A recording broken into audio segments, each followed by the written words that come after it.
Protect yourself and your family from unexpected challenges. Consider accident-only income protection. Click the link in the description to find out more.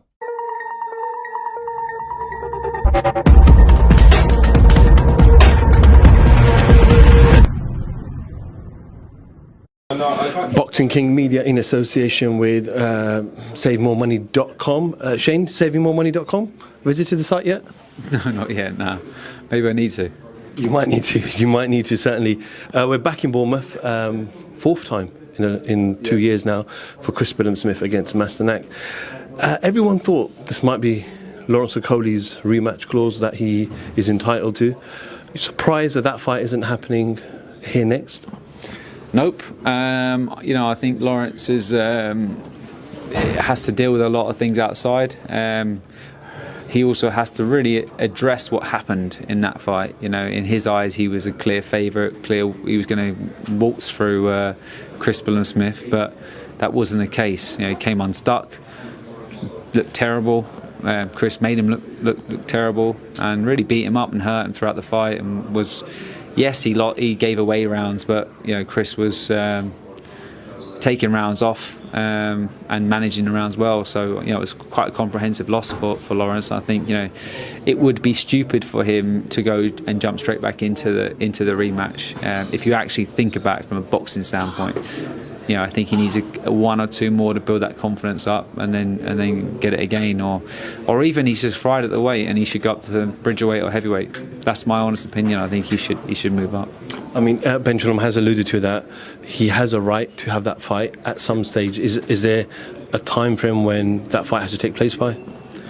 Potentially, but we'll see. I mean, we're just going to go out and win on Saturday and make sure that's a comprehensive win and look the part and then move on to the next fight. It's Masternak has only been beaten once since the end of 2015, and that was to that fight that he got beaten was to Bellew, who ended up being a WBC world champion, and then Dubois, who ended up winning a world title as well. So two very good fighters, world champions. So we can't take this one lightly. And with Lawrence or Riakporhe or any Optay, all those boys, they can wait. This is the most important fight. In terms of Chris, obviously he achieved a lifelong dream of becoming a world champion. Did it in his home backyard. How do you, as his coach, mentor, trainer, you're very close with him as a friend as well, make sure his mindset is still, you're the champion, but you're going in on Saturday night, you almost have to still act like you're the challenger?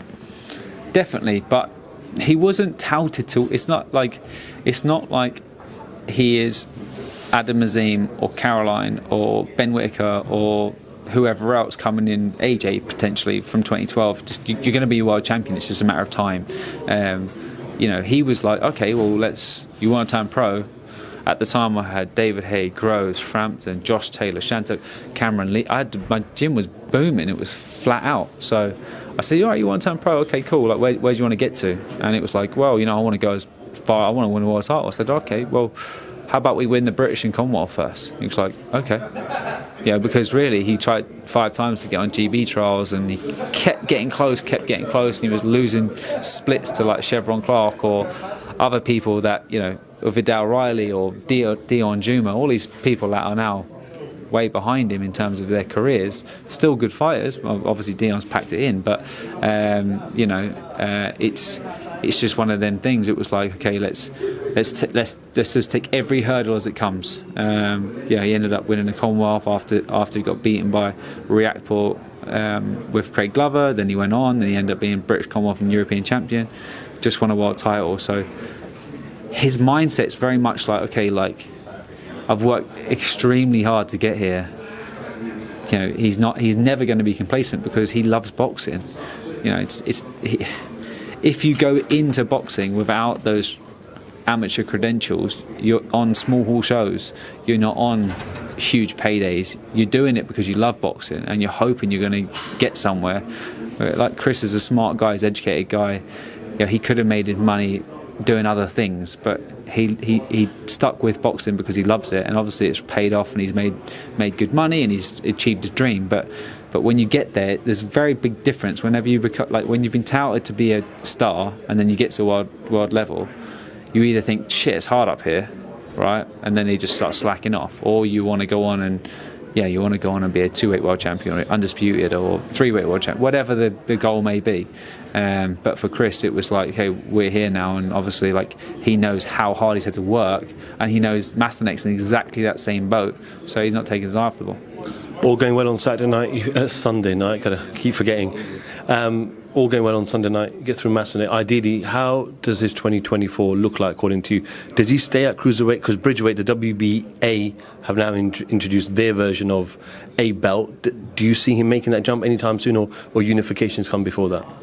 No, he's staying at cruiserweight. That's the most important thing. You know, he's at his best at that weight.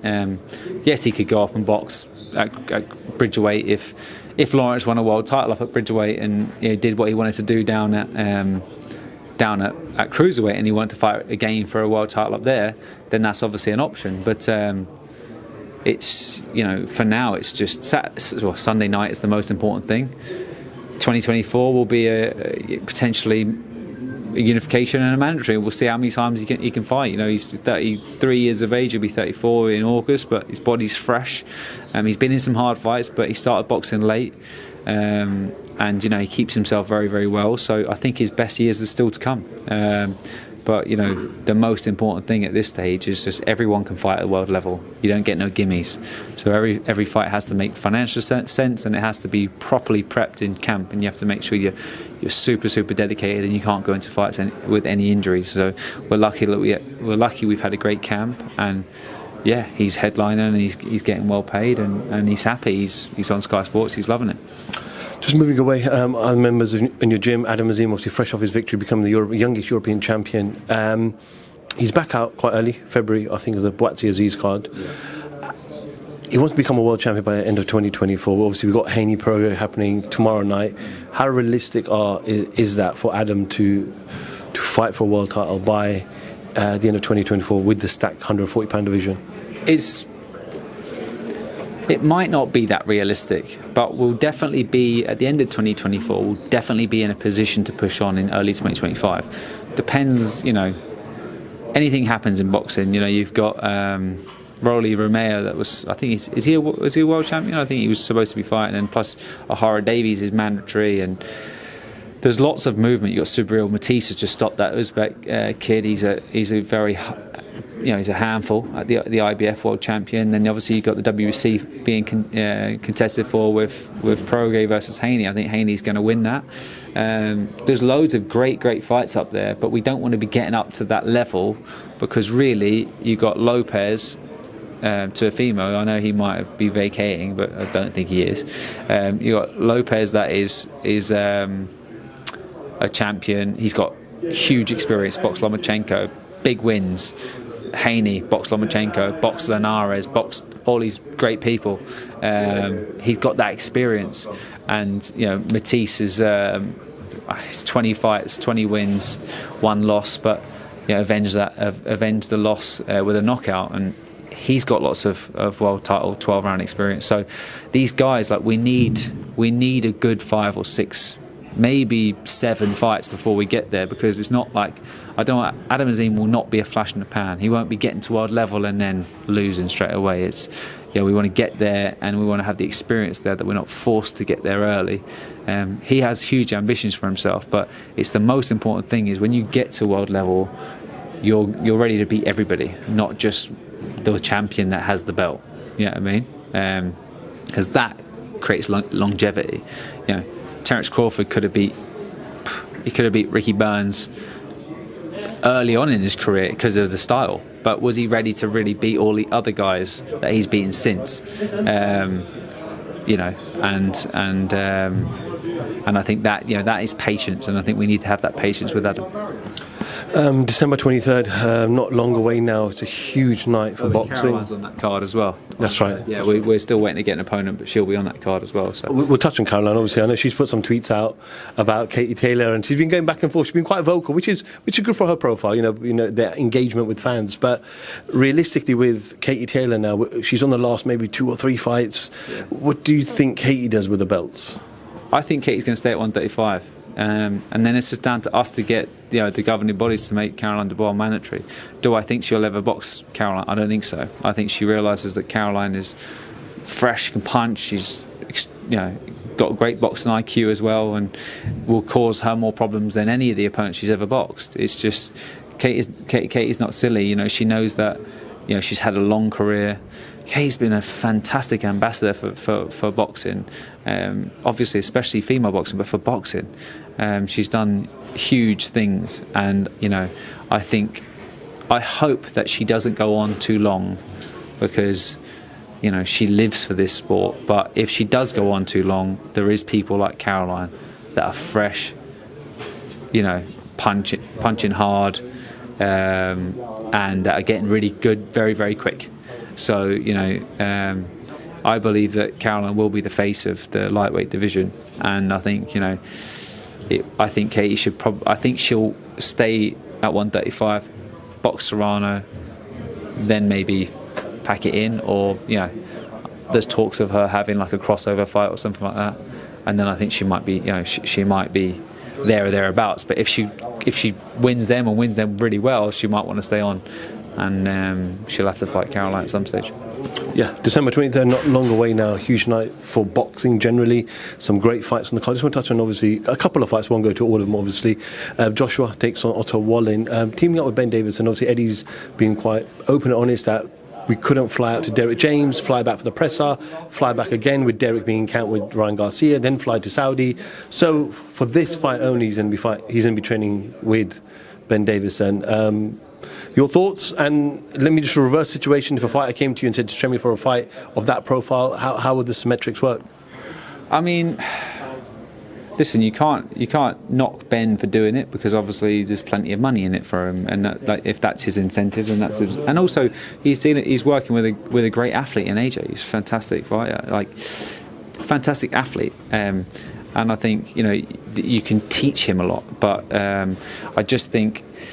Yeah, you've moved from Garcia. Well, first off, you've moved from Rob McCracken to Joby and Angel, then Angel and Robert Garcia, then Derek James, and got rid of all of the other trainers that were helping out. And now you're just solely working with Derek James for like 2 camps, and then because he's got Ryan Garcia, you're then not working with him for this one. It's a bit baffling, but. At the same stage, he's probably got his reasons, and I think Wallin's he's not a world beater. He's always going to give a good account of himself. He's just beaten Gasayev.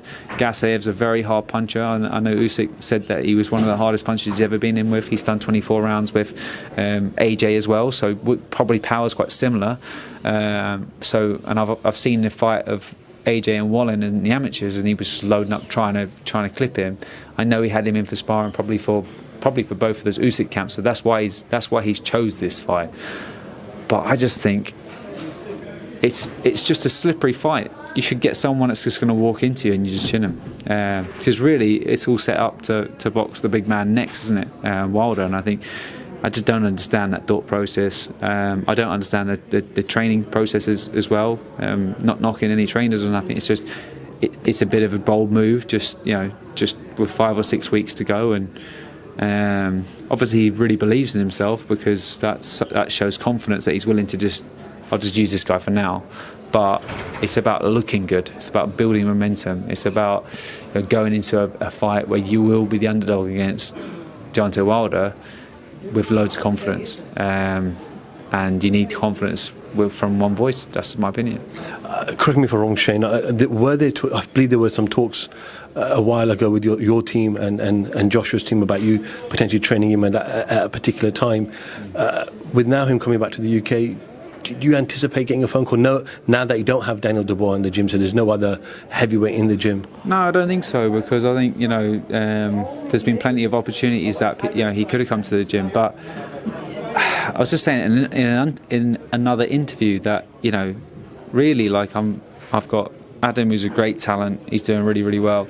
You know, I've got a great relationship with him. I've built him up from early on. Caroline, I've been working with her for over 2.5 years. Ellie, 2.5 years as well. She's world champion. Chris, I've been working for 7 years with. You know, and I like training people that turn up to a gym. They might turn up with maybe one extra person, and they're just there to get their work done. They're listening, and I'm talking directly to the fighter. I'm not talking through teams. I've had that in the past. I had that with David Hay.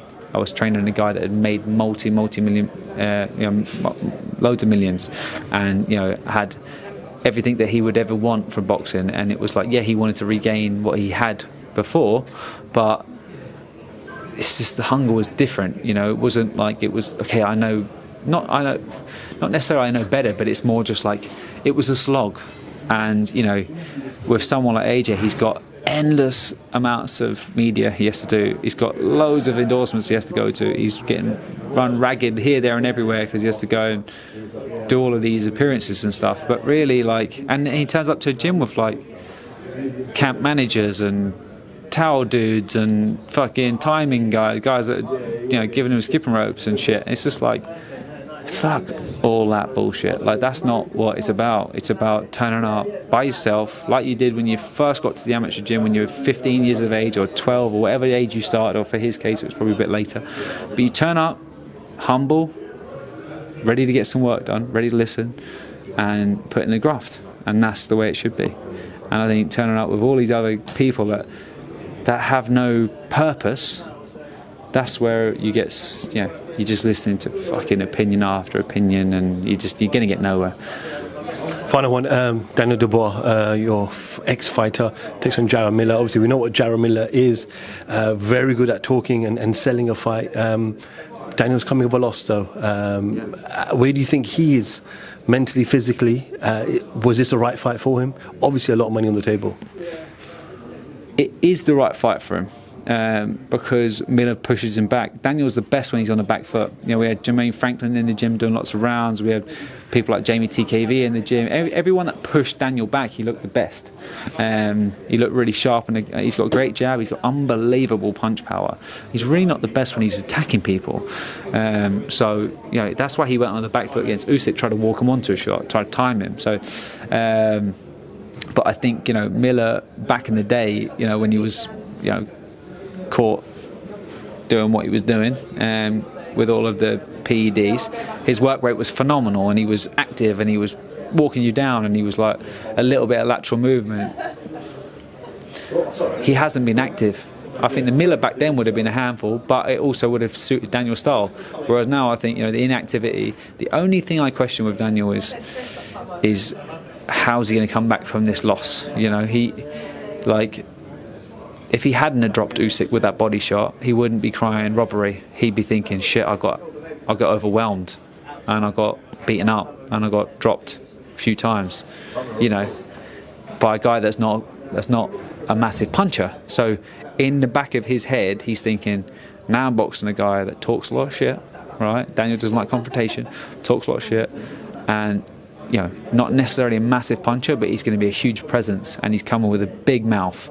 And I hope, for Daniel's sake, that he realises that that's all crap. That doesn't mean anything. Just get in the ring and just do your thing.